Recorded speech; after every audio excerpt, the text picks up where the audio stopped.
So we have one very long paragraph that to begin with. Boy, are they long. Yeah, uh, I might say that I might make a proposal, so to speak, if you agree, because we already made a little bit of experiments with our former group, uh, formerly in the previous year, where we read a lot already a part of the synthesis of yoga, and we saw that the best way to read it is to go from paragraph to paragraph and to stop at the single paragraph. Then, if someone wants to make a comment or questions or whatever, if not, we can also continue directly without stopping. But we saw that it is the best, at least for our experience, is to read it paragraph by paragraph, if you Yeah, agree. Aurobindo's pretty dense reading, so Yeah. I think that's Yeah, probably. I think, especially Yeah. with the length of Yeah. paragraphs, I think one paragraph is enough. Yeah. And by the way, there are some paragraphs which are really long. So, in fact, and so I think because previously we began by reading all a chapter, and then but you lose your ideas, your questions Yeah. while you're so we decided to do this in this way. And fine. So I think if there are questions before by the way, the other thing we decided also at that time we used to make a 5 minutes meditation as in the beginning, and after the reading 3 minutes, a little less. I don't even know if the last part of the second meditation is very useful because I feel in the background that people then they must rush away, they have something to do. But I think the most important meditation is the first one of 5 minutes circa. Yeah. And And would you give a little bit of an overview of the book before we plunge into it too? good question. Yeah, yeah, good idea. I was thinking about also that an overview in others can try to do that. I tried to think about that, yes, about an overview, and I find it almost impossible because, as you said, already a paragraph is so dense, then an overview of all the book is very an almost impossible task. But But it is divided into parts, so one could at least talk a little bit about. uh, yeah, yeah. mm, But okay, I can, however, say something as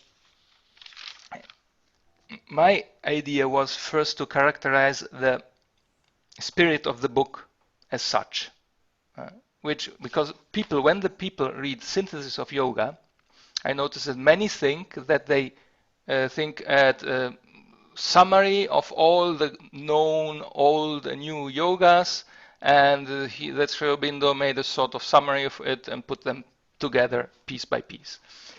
I think this is not a correct understanding how what's about.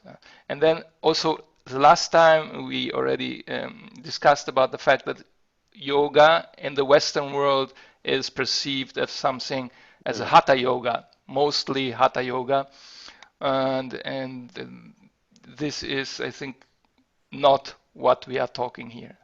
I think the best way to see the synthesis of yoga is to see this as from the practical, spiritual practice, something to practice at the spiritual level, not as a book to think about, of even if there is a lot of philosophical content, even here, similar like the Life Divine, but here it is more an advice from the practical point of view. And I think it is an indication for an inner spiritual practice not as a book to study from the intellectual point of view, and even not a book that gives you an overview of the Indian yogas. There, I think you have to go somewhere else. At least that's how I do not perceive what the synthesis of yoga is about. Whereas what it synthesizes is something where Sri Aurobindo says we take up the different aspects of yoga as a first evolutionary impulse and raise this also beyond that, where then he goes into the supermind, overmind, and supermind issues. So this is, first of all, what it is not. So then might be useful, as you say, to take a look also at the different parts of the book where you can see eventually what it is.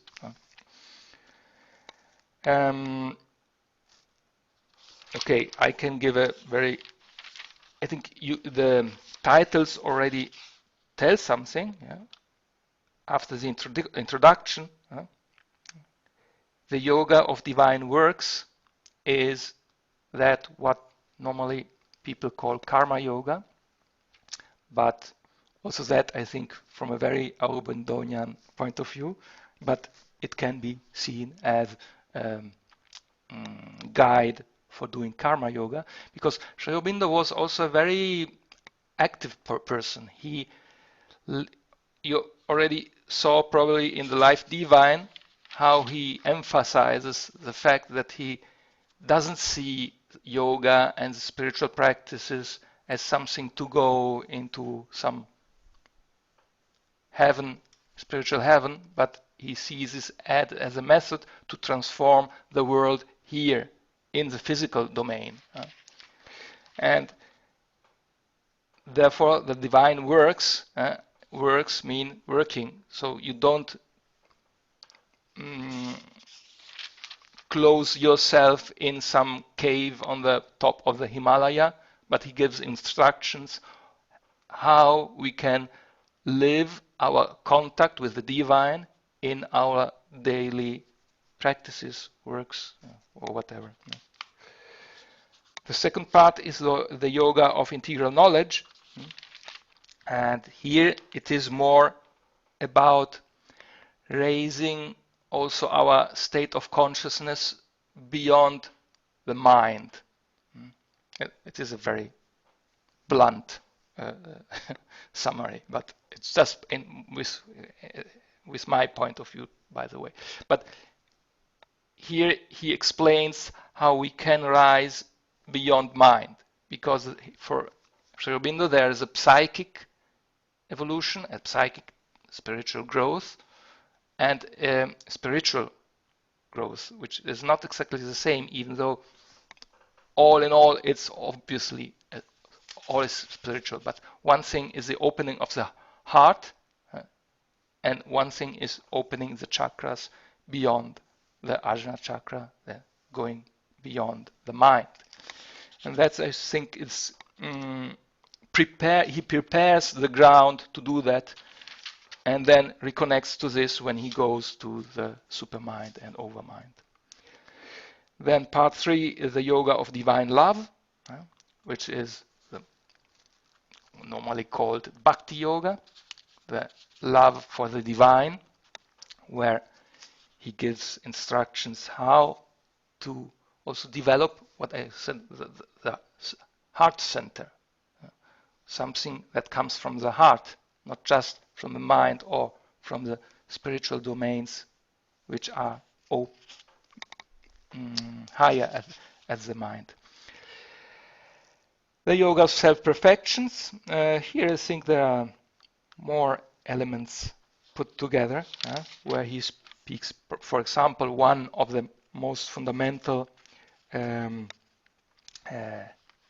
aspects of the yoga is to learn equality, samatha, that to learn also in the worst situations in your life, also in the most challenging moments of your life, whatever it happens, to be perfectly, have a perfect equanimity.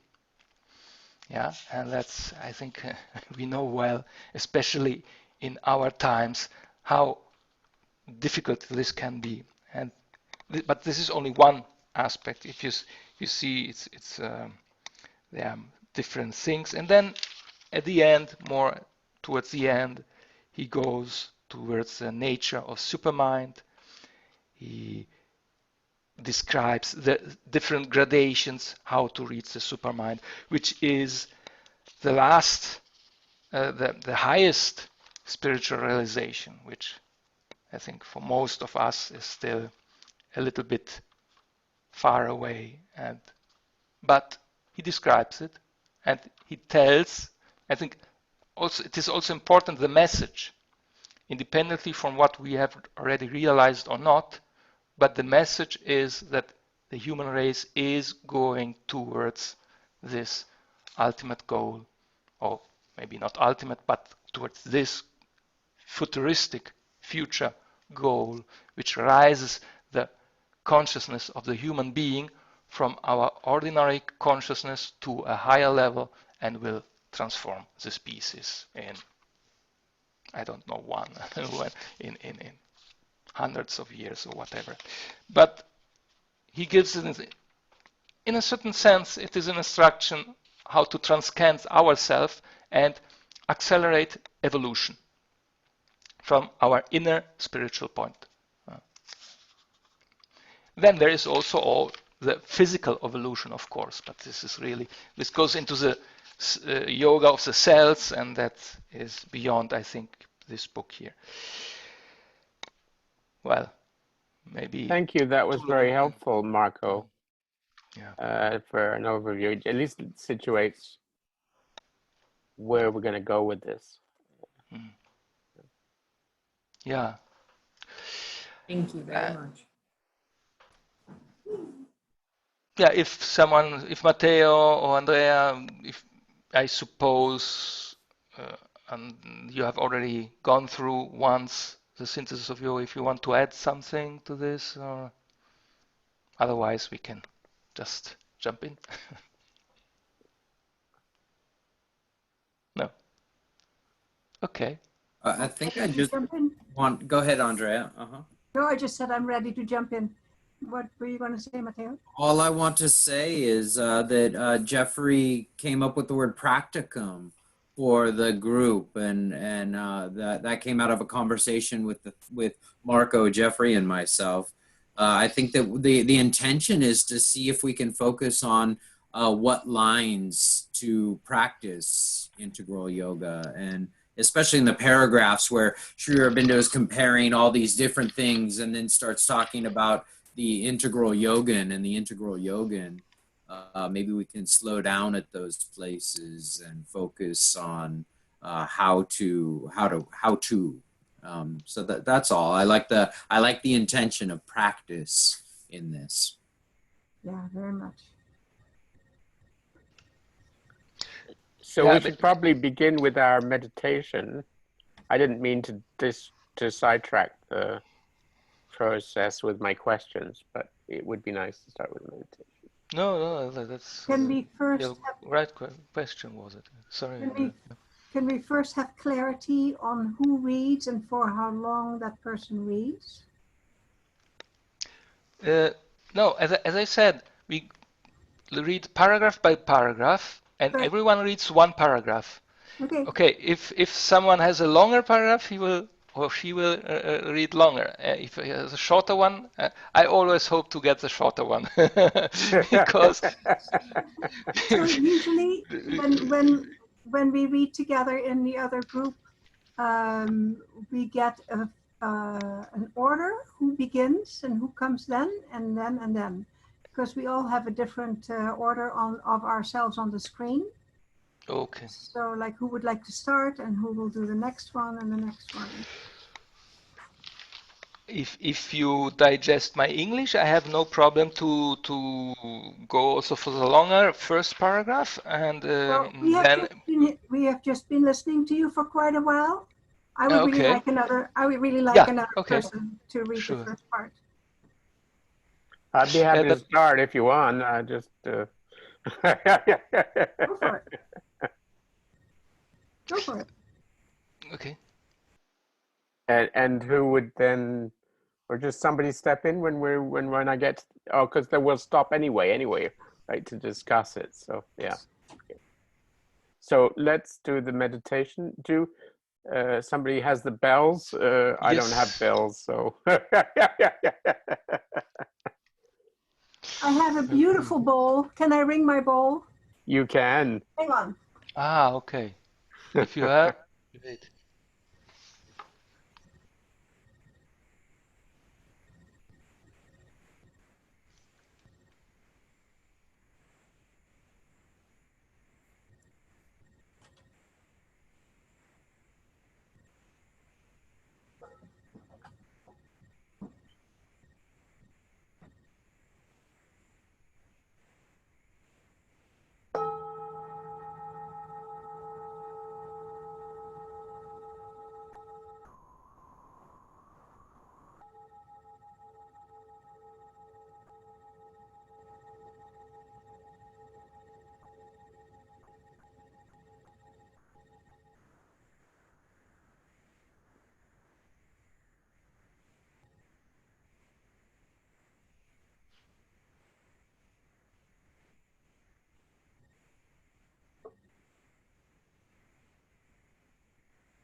Om.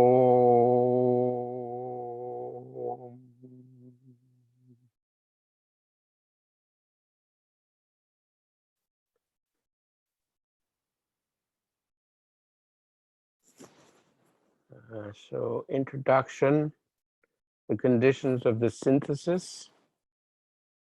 Chapter 1, life and yoga.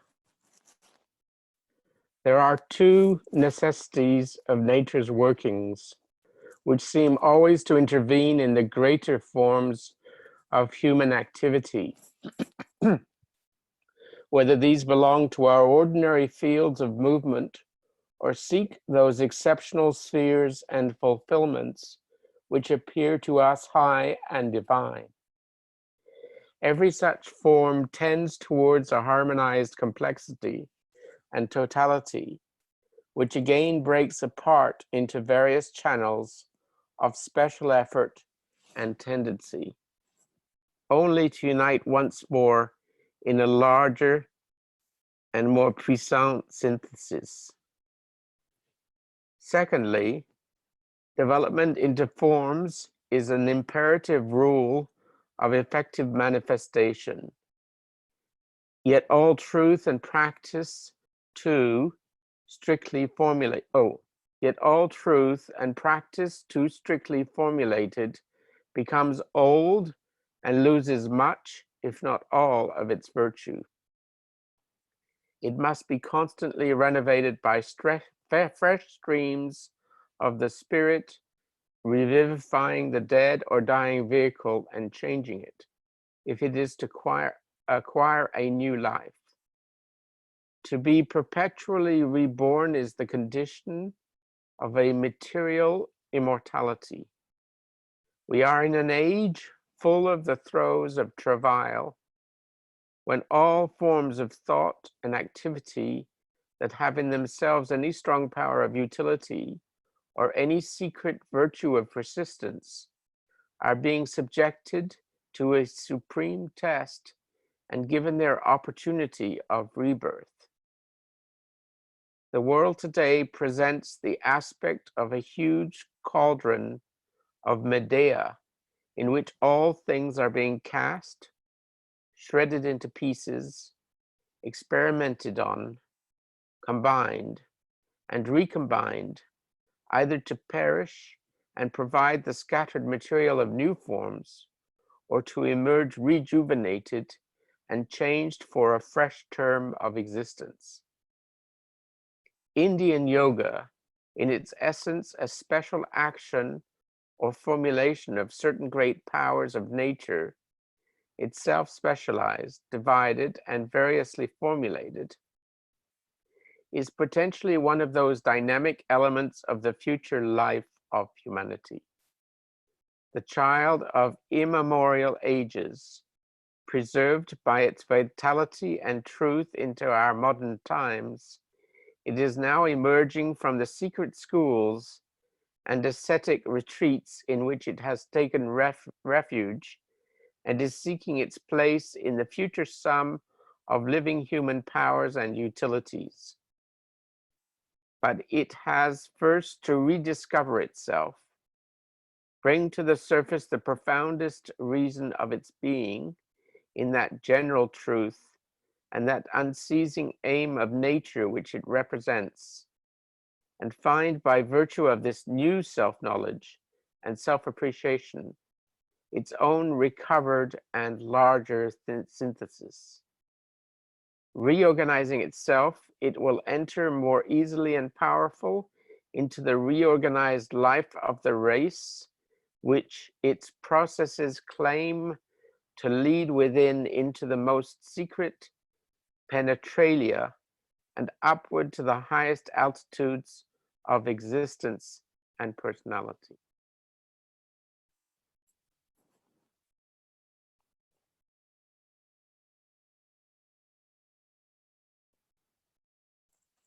So I guess he's announcing the synthesis, right?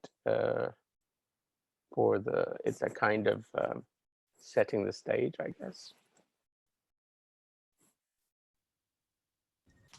What I really enjoy reading is this constant renewal that is needed. This is what I have found previously in old religion, that it's always the same. I mean, everybody can explore it individually, but the rituals are the same and the language is the same. And whereas here, all truth and practice too strictly formulated becomes old and loses much, if not all, of its virtue. I really love that. Must be constantly renovated by fresh streams of the spirit, revivifying. Yeah, that is what the yoga has been for me. It needs to constantly be renewed inside of myself and hearing new angles, speaking with you. You know, yeah, I love that. Keep it alive. That line, to be perpetually reborn, is a condition of material immortality.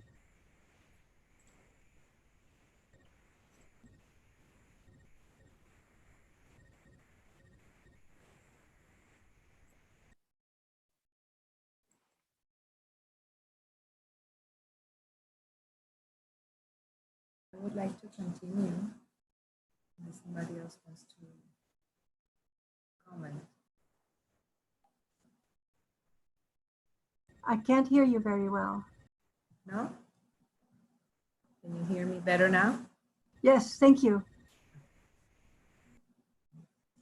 In the right view, both of life and of yoga, all life is either consciously or subconsciously a yoga. For we mean by this term a methodized effort toward self-perfection by the expression of the secret potentialities latent in the being and highest condition of victory in that effort. A union of the human individual with the universal and transcendent existence we see partially expressed in man and in the cosmos. But all life, when we look behind its appearance, is a vast yoga of nature, who attempts in the conscious and the subconscious to realize her perfection in an ever-increasing expression of her yet unrealized potentialities, and to unite herself with her own divine reality. In man, her thinker, she for the first time upon this earth devises self-conscious means and willed arrangements of activity by which this great purpose may be more swiftly and puissantly attained. Yoga, as Swami Vivekananda has said, may be regarded as a means of compressing one's evolution into a single life for a few years or even a few months of bodily existence. A given system of yoga, then, can be no more than a selection or a compression into narrower but more energetic forms of intensity of the general methods which are already being used loosely, largely in a leisurely movement with a profuser apparent waste of material and energy, but with a more complete combination by the Great Mother in her vast upward labor. It is this view of yoga that can alone form the basis for a sound and rational synthesis of yogic methods. For then, yoga ceases to appear something mystic and abnormal, which has no relation to the ordinary processes of the world energy or the purpose she keeps in view in her two great movements of subjective and objective self-fulfillment. It reveals itself rather as an intense and exceptional use of powers that she has already manifested or is progressively organizing in her less exalted but more general operations.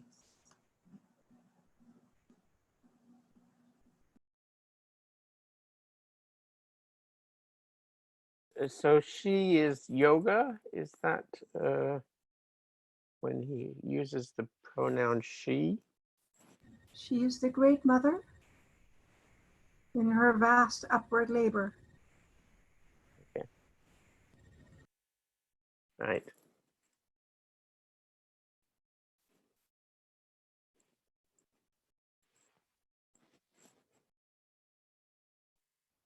Marco talked about compressing evolution in his introduction.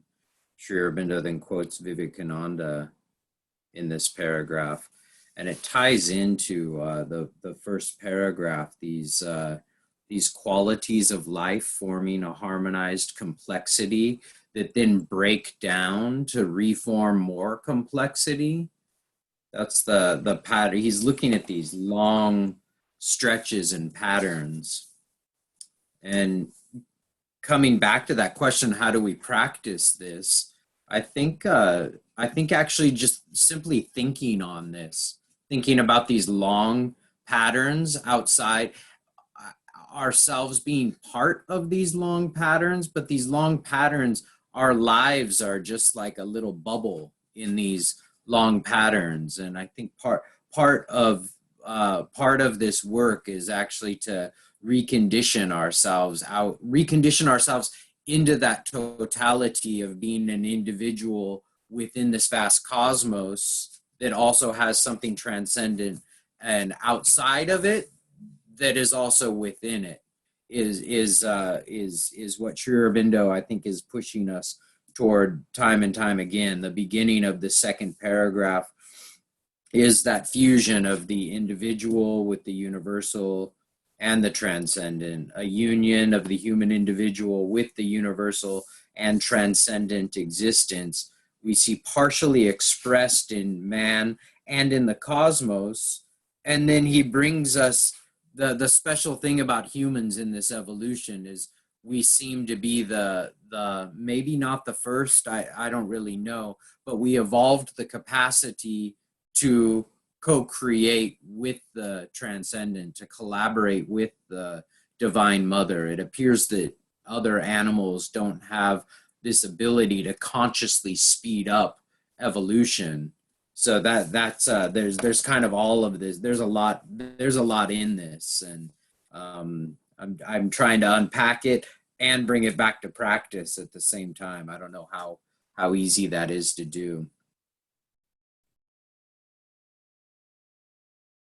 So is that a little bit like, because this compression, it reminds me of the notion of increase that we find in the Vedas, which is a kind of the flip side. So it's like, in order to have this sense of expansion, you have to compress first. And the other thing I was thinking about is yoga means union, and this side. So what is going on with so there's a relationship between the compressed self and the larger union, right? Now, how that applies to the practical side, this is the part where I'm going to need help. we all need help. All of us. Yeah. This isn't a compression like the opposite of increase in that sense. It's a compression of, if we were going the pace of nature took so long to develop life because of these processes of organization, breaking down, and reorganization. It took that long for life to evolve. Then soul was planted into that life structure, and out of that humans came, and then from that there's an evolution of collaboration with the soul and the divine. The compression is now instead of having that take 1,000 more lifetimes, can we do it now? Are there processes that we can come in contact with to speed it along? So the compression is an increase in that sense. The same Vedic sense of increase is synonymous with compression here. Yeah, I've never thought of it that way that you brought it up though, Jeffrey. I like that.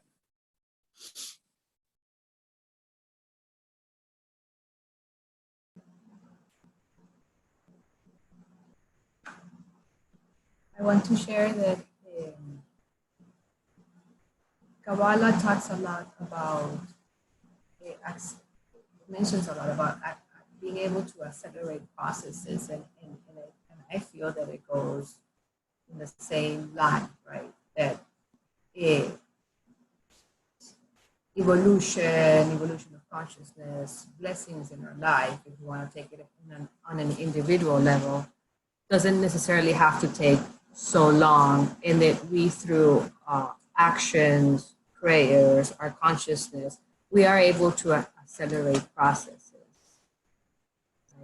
Right? And that is one of the aspirations, not wanting to rush things, but also having that aspiration that to be able to accelerate that processes with consciousness, of course, right? So things can take a long time or less time, depending on different variables, but we are co-creators within that.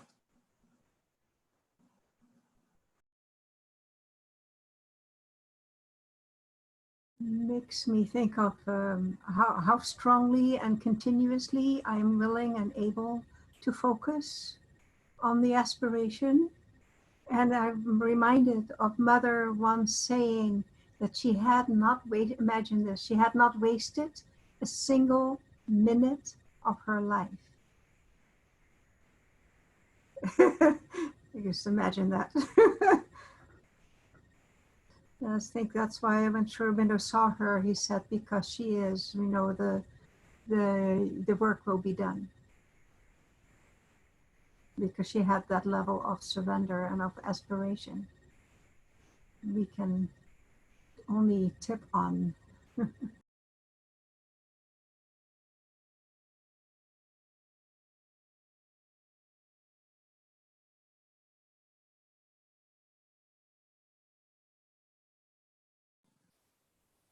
And I love that Alejandra brought in patience also. There is, in this idea that it can all happen now, it's ironic because it actually, there can be a vital pressure that a vital and mental pressure that we put on ourselves that actually hurts the system. And as far as practice goes, patience seems to be a really key. And then what Andrea brought in, like in nature is by the very fact of its infinite quality, nature is incredibly wasteful in this process, as if nature has had all the time in the world to evolve in that way. And then humans come along, and then we wake up and see and understand that we have this infinite soul within ourselves and that we're part of this process.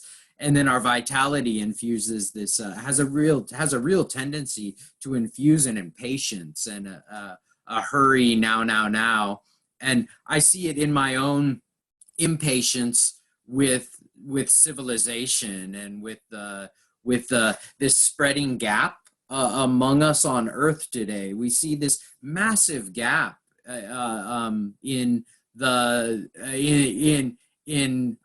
consciousness. I'm like dancing around words, but I think everyone knows what I'm talking about. There's people that seem to be living like they're living 300 years ago, and there's people that seem to be living like they're living 50 years from now. And there is this real gap and impatience within myself. So there's all these things where nature's infinite and has all the time. And then we also see we developed the nuclear bomb that could quite literally wipe us off the face of the earth. I think it would be a blip on Earth if it even happened, but certainly we have the power to destroy ourselves at the very least, and we are. So there's all this complexity here. I like to keep it really simple though, and ask myself to practice more patience with myself and with humanity at the same time. And then in comes the practice of faith, which is, there's a whole chapters on Shraddha, on faith, in this book that will be unfolding. What I love about patience, that it is kind. For me to be patient with myself, I am kind to myself. I'm not driving myself, judging myself. I settle down, and there's a surrender in there that has a sweetness to it, a kindness and patience. I love that very much.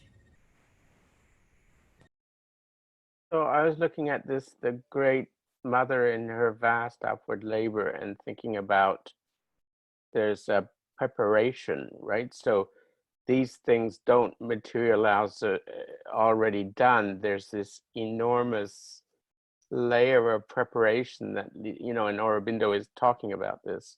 And so we have our 5-minute meditation at the beginning, which is our preparation, a kind of preparation for accelerating our understanding at this point in the discussion. So there's also the life we've led that led up to this period, this moment. So I sometimes think, because I've come to this sort of spiritual quest later in life.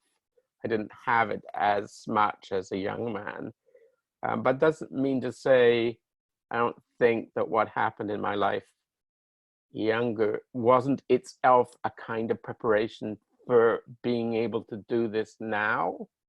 So I'm sort of thinking about those aspects. So that's maybe a way of tying in what I'm reading here to a kind of understanding of how it applies.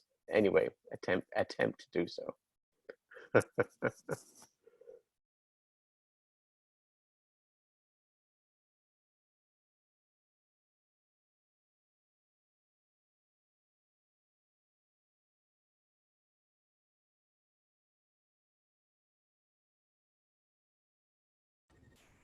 I'll read the next section. Okay.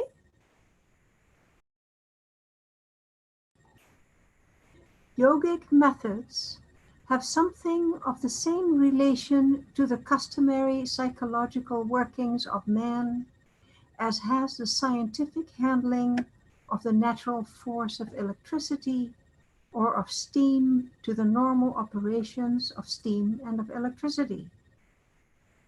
And they too are formed upon a knowledge developed and confirmed by regular experiment, practical analysis, and constant result. All Raja Yoga, for instance, depends on this perception and experience that our inner elements, combinations, functions, forces can be separated or dissolved, can be new combined and set to novel and formerly impossible workings, or can be transformed and resolved into a new general synthesis by fixed internal processes. Hatha Yoga similarly depends on this perception and experience that the vital forces and functions to which our life is normally subjected, and whose ordinary operations seem set and indispensable, can be mastered, and the operations changed or suspended with results that would otherwise be impossible, and that seem miraculous to those who have not seized the rationale of their process. And if in some other of its forms this character of yoga is less apparent, because they are more intuitive and less mechanical, nearer, like the yoga of devotion, to a supernal ecstasy, or like the yoga of knowledge, to a supernal infinity of consciousness and being, yet they too start from the use of some principal faculty in us, by ways and for ends not contemplated in its everyday spontaneous workings. All methods grouped under the common name of yoga are special psychological processes founded on a fixed truth of nature and developing out of normal functions, powers, and results which were always latent, but which her ordinary movements do not easily or do not often manifest.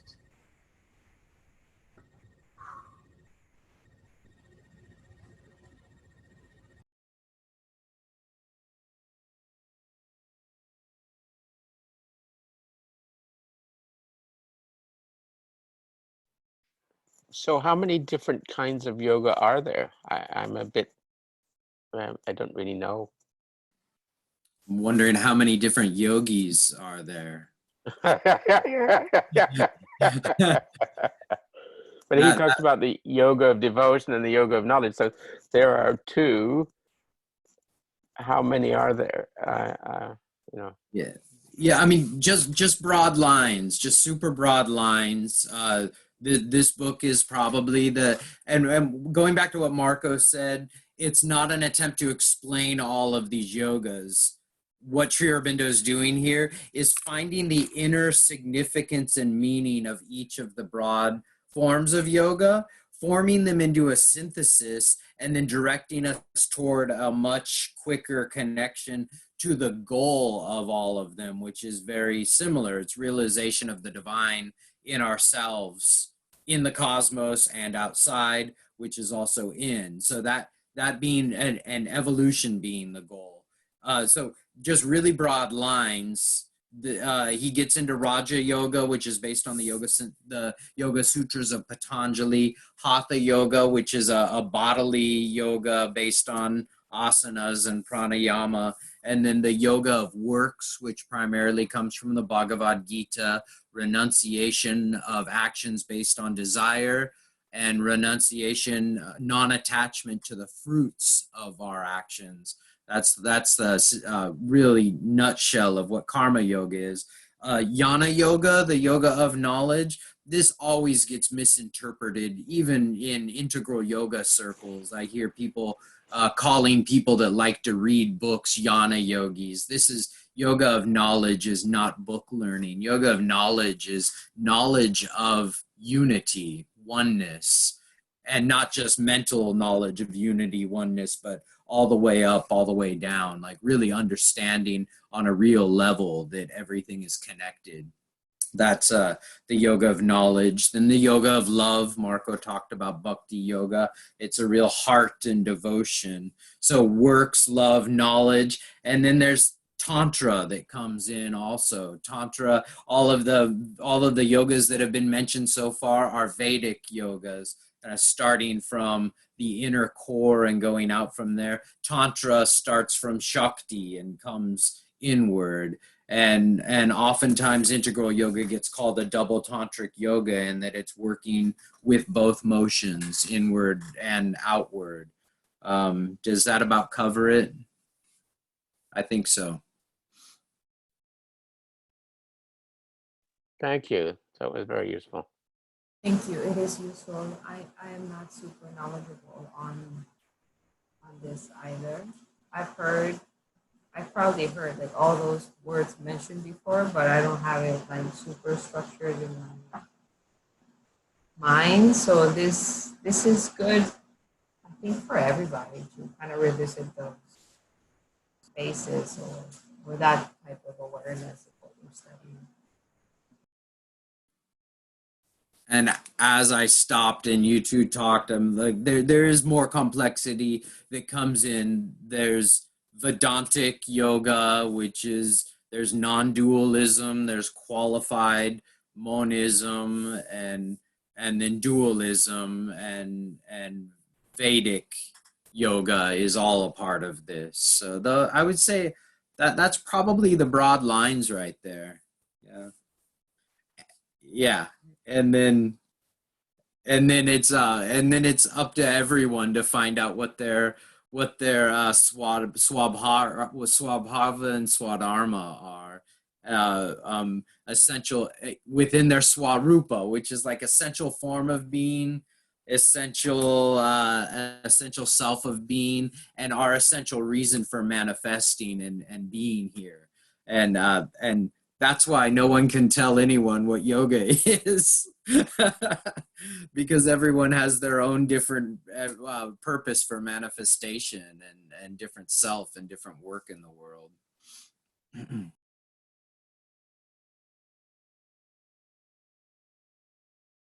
Yeah, would also take up what Matteo said previously, that there are so many yogas as yogis.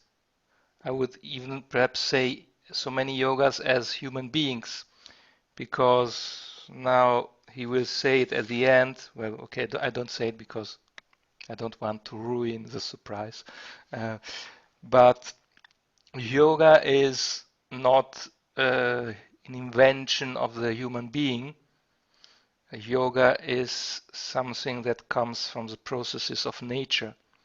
It is nature that makes something in us to manifest in us something out of us, from the inside to the outside. And this is a process of nature, so to speak. And then we like then to classify, because we need that. Every one of us needs this at a mental level to classify the different types of yogas. But it is an internal force that comes from the workings of nature, so to speak. And that's why it is so difficult to give a scientific, rational idea of it, because it's not something that you can characterize only scientifically with a definition. That helps answer a question that I had that I wasn't sure I wanted to ask, which was to Marco, which is, why did you come forward with this project of exploring together the synthesis of yoga? You know, I mean, obviously we can all have projects and we all have these things, but I'm interested in your reasons for yourself why this project at this time is important. So, but maybe you gave part of the answer in your.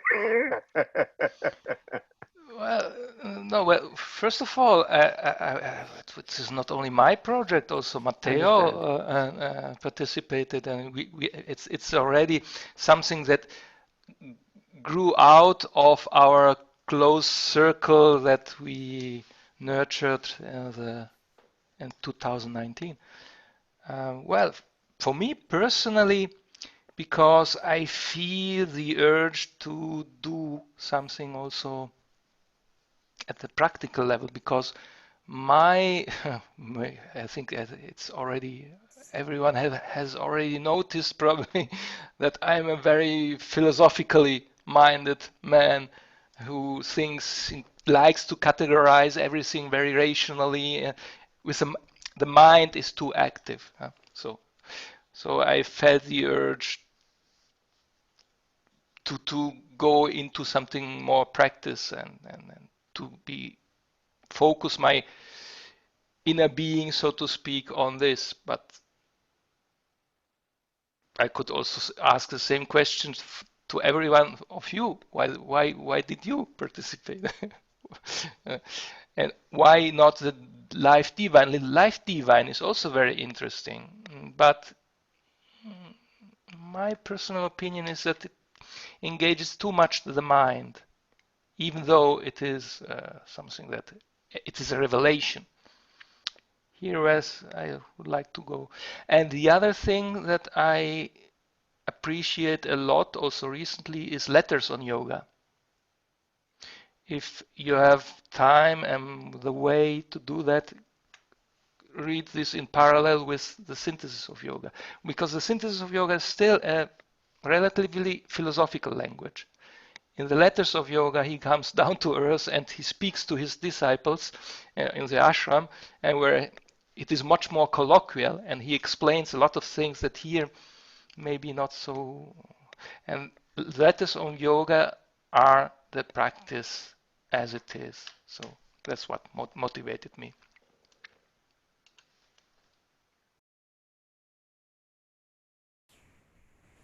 The notion comes to mind, this line of the Great Mother in her vast upward labor, and we are all little parts of that. And that is why we're here together.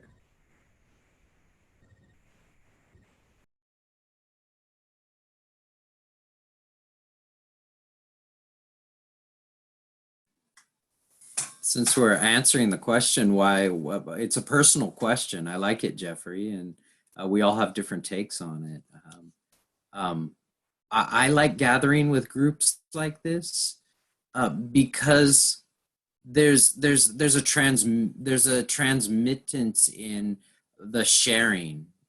Someone can make an offhand comment that's super meaningful, that becomes super meaningful to me in answering the question how to, and maybe I can say something that becomes meaningful to someone else in answering the question how to. We never know how we affect each other. I just more and more there's a drive for collective understanding, for collective assistance and help, and so that's why I'm compelled to come together with groups like this. And Marco and Alejandra was part of it kind of toward the end, but we started about a year and a half ago, I don't quite remember, with some other friends that may be joining us also. And yeah, that's it in a nutshell.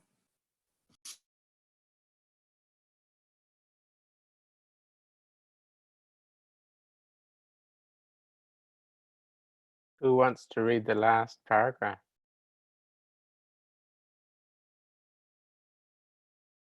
Matteo? I was looking at you, Marco. But this is the longest paragraph, and you have such a wonderful voice and so relaxing. So I would I'm enjoy. happy to. Yeah. Huh? I said I'm happy to. Yeah. Okay.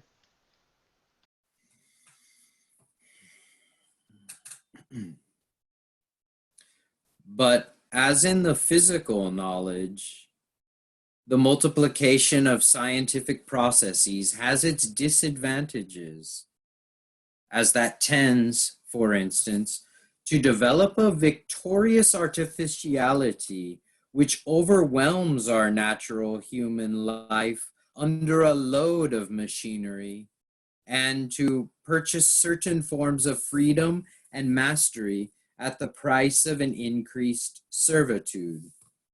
So the preoccupation with yogic processes and their exceptional results may have its disadvantages and losses. The yogin tends to draw away from the common existence and lose his hold upon it.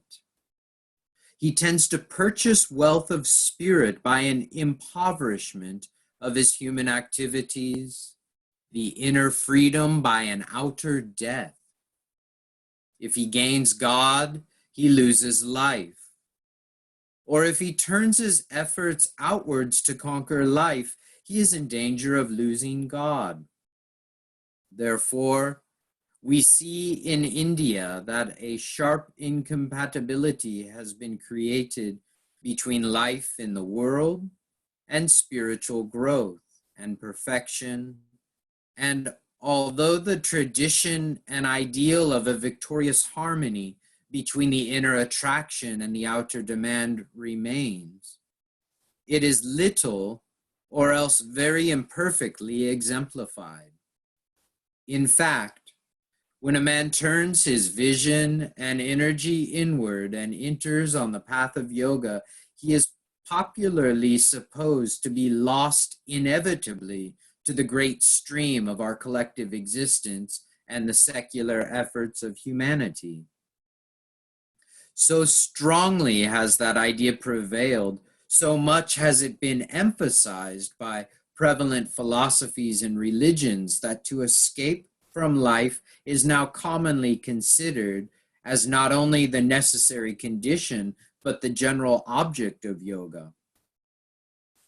No synthesis of yoga can be satisfying which does not, in its aim, reunite God and nature in a liberated and perfected human life, or in its method, not only permit but favor the harmony of our inner and outer activities and experiences in the divine consummation of both. For man is precisely that term and symbol of a higher existence descended into the material world, in which it is possible for the lower to transfigure itself and put on the nature of the higher, and the higher to reveal itself in the forms of the lower. To avoid the life which is given him for the realization of that possibility can never be either the indispensable condition or the whole and ultimate object of his supreme endeavor, or of his most powerful means of self-fulfillment. It can only be a temporary necessity under certain conditions, or a specialized extreme effort imposed on the individual so as to prepare a greater general possibility for the race.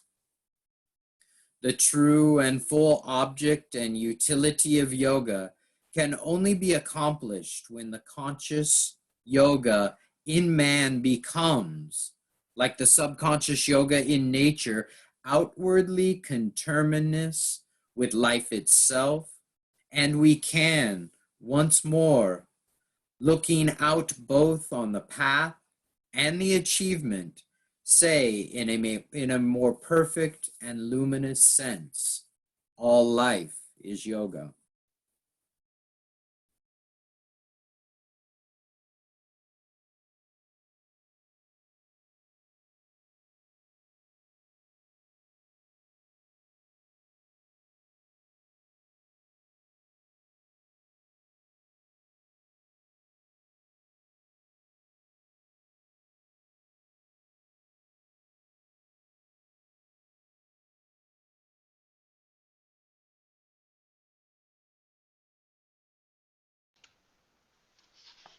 That's what I meant before.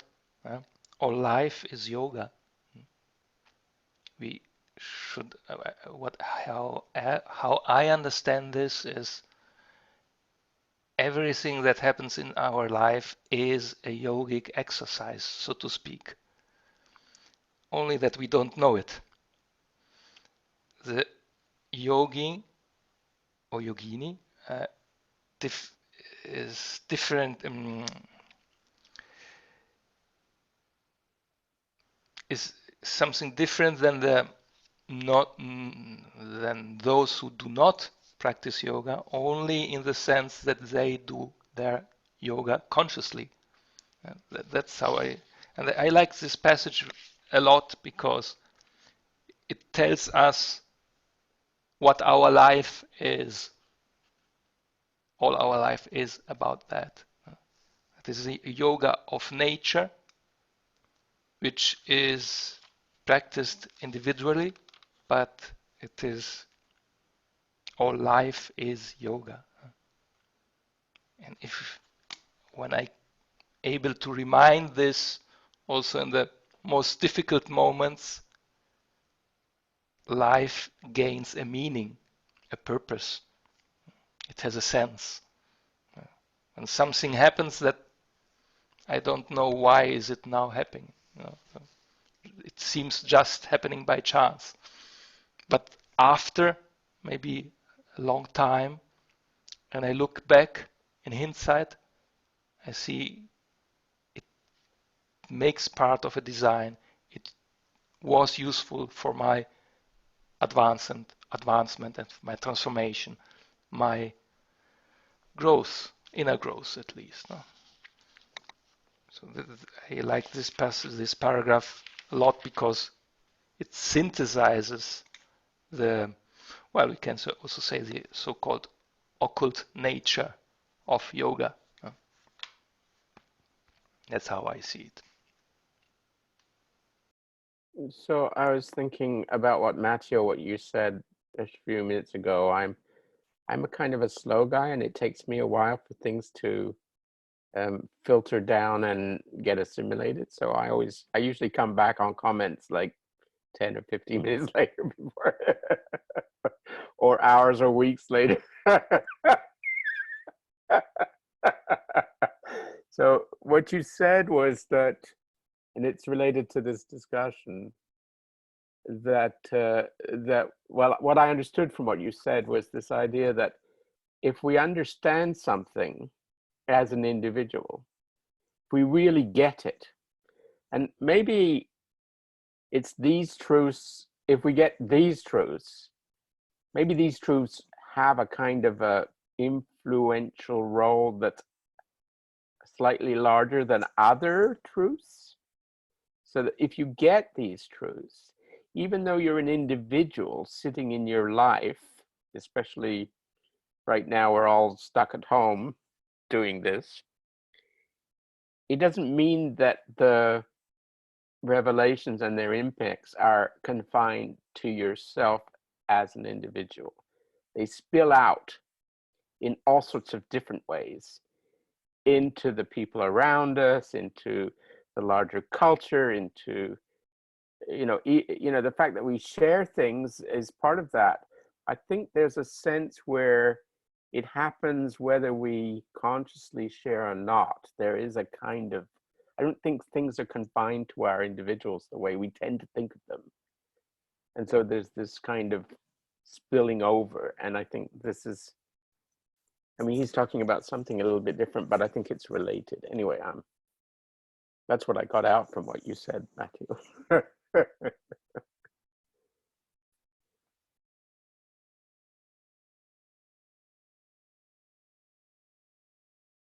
This one line, all life is yoga. It's the very first line I ever read from Sri Aurobindo. This was in 1971 in Amsterdam. It was a little magazine that came into my house, and there was an article on Oroville.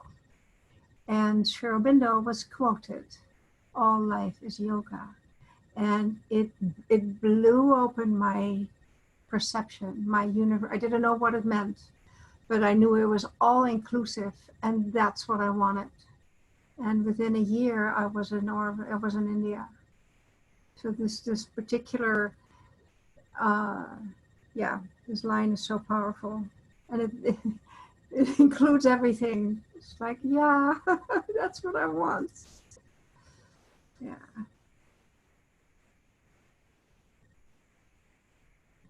No limits, no boxes, no spiritual configurations that you have to stay in.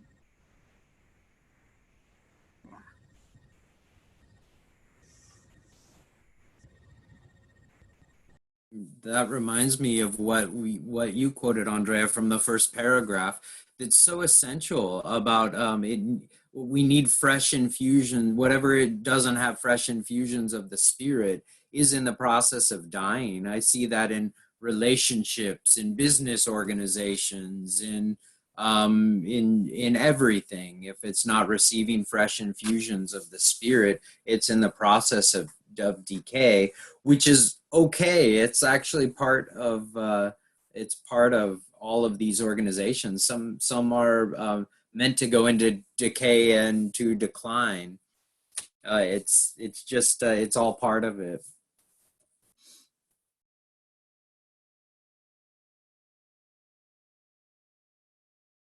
But part of this opening for me is us coming together and focusing on it and then sharing with one another. And the line that keeps kind of flowing through me right now is, God speaks through every one of us. And we don't know, I don't know when or what I might say that might be something of use to you. And you don't know what it is that you might say, but it happens. And it happens all the time when we come together in this kind of a focus. It's really beautiful. and rich, and keep it fresh, you know, because when I hear something, oh, wow, that's just what I needed to hear today. Yeah.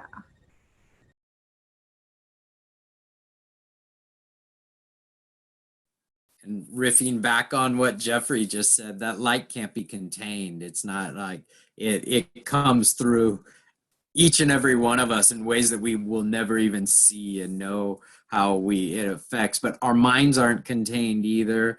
Neither are our lives. I think part of the growth curve is really is getting out of that separativity of consciousness, and part of the yoga of knowledge is actually seeing and hearing and feeling the unity that's all around us, and that gets us outside of the short lives that we've come to manifest here.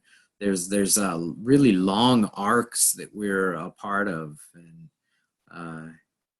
yeah, our sense of individuality is important, and then it's important to use that to break through that the separation of individuality.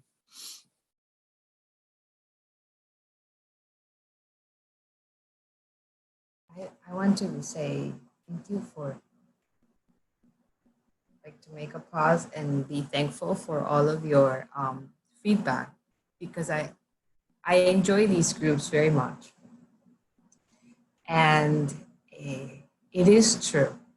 It is definitely true that we influence each other with our company, our energy coming together. And this is a really beautiful time to be doing this, like always. But I feel that this is a very important opportunity that we have. And for me, as much as I love being at home and in our everyday, doesn't matter what's going on, it's like a breath of fresh air for me, this company. And it's very, it's like nourishing for my mind, my soul, my heart, my energy. It is really special. We never know how we can influence each other.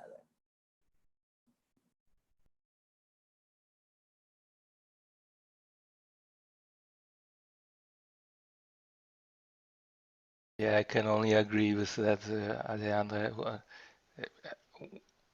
To add something what I said previously, the other reason in general why I like to participate in these readings of Sri Aurobindo, not only the synthesis of yoga generally, is that one gets different perspectives, that sometimes I don't see something that others see.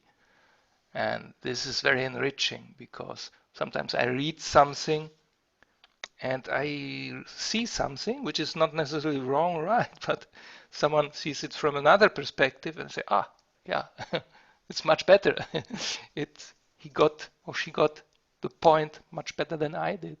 And that's also why I need these sessions, readings together, because there's a sort of cross-fertilization that otherwise when you read your book alone, whatever advanced and smart you might be, you don't get this cross-fertilization if you don't read it also with others.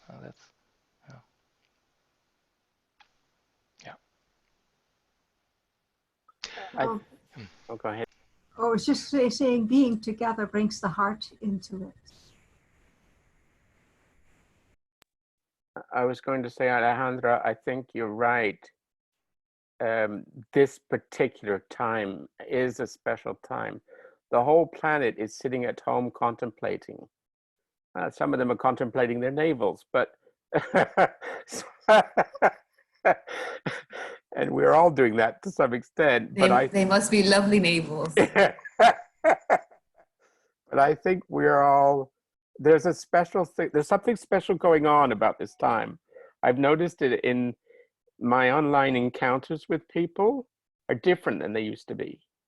People are paying more attention to what is being said. They were too busy to pay attention before. And now they've been forced to slow down, and people are listening to each other in ways that I haven't heard for decades, I don't think. And I hear it in different contexts. I'm doing these online classes with people around the world, and I hear it there, I hear it in this context, I hear it in my personal conversations with friends in different parts of the world. There's something going on right now, and I think this little group here, this little group with school, is a part of that in a way.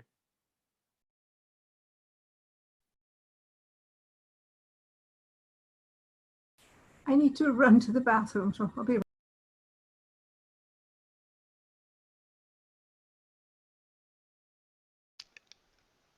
Just a question, how long do we plan to go on with the session? Is it 1/2 an hour, or should we go ahead? Just question in the room. It's up to us. We said an hour and a half to 2 hours was what we said. So we're in that window now. It's up to us, I think. Yeah. I think we found that 2 hours might be long for some people. So maybe aim sort of an hour and a half and then aim to finish. But I know I could, I could stay here for the 2 hours, but I kind of need, I often have back-to-back meetings right now, so a bit of time to relax is good. I feel that 2 hours is a bit much. It depends on the day, it depends on the energy, it depends on the reading also, right? If we feel like it, I think collectively we can decide. But I would prefer more towards an hour and a half, personally. Just for a bandwidth and balancing everything else. Andrea, what do you think about this? I like an hour and a half with the we're flexible, that if we're in the middle of really deep sharing, we're not going to just stop because it's time, So, but to have a container that is an hour and a half, that works very well for me. I have limited bandwidth. I mean, it seems to be getting bigger since we are in this different situation. But, and you have a child that's, he needs your attention too. Yeah. It's so nice to have you with us, Alejandra. We're really happy. Thank you.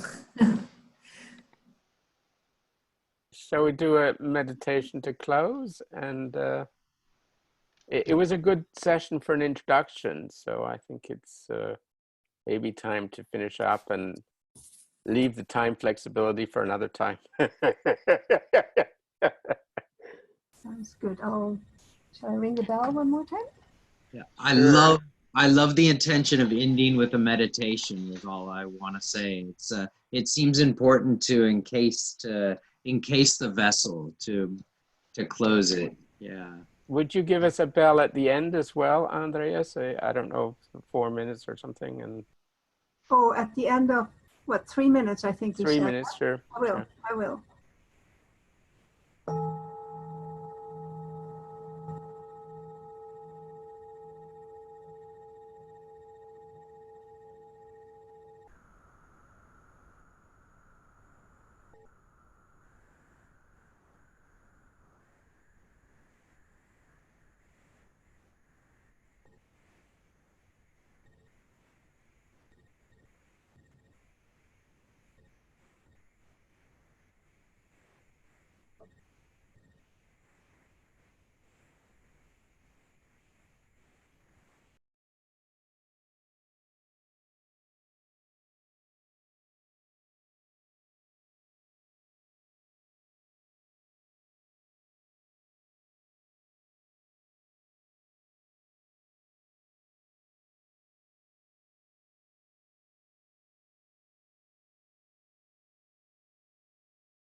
Thank you. That was lovely.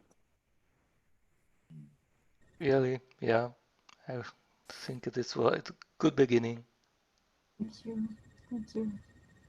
Thank you so much. Namaste. Yeah, Lovely to meet you, Alejandra, and I look forward to our future meetings. Me too. I've heard a lot about you. Good things. Oh, I hope good things, but Very much so, yes. good to see everyone. Thanks for Bye being. bye.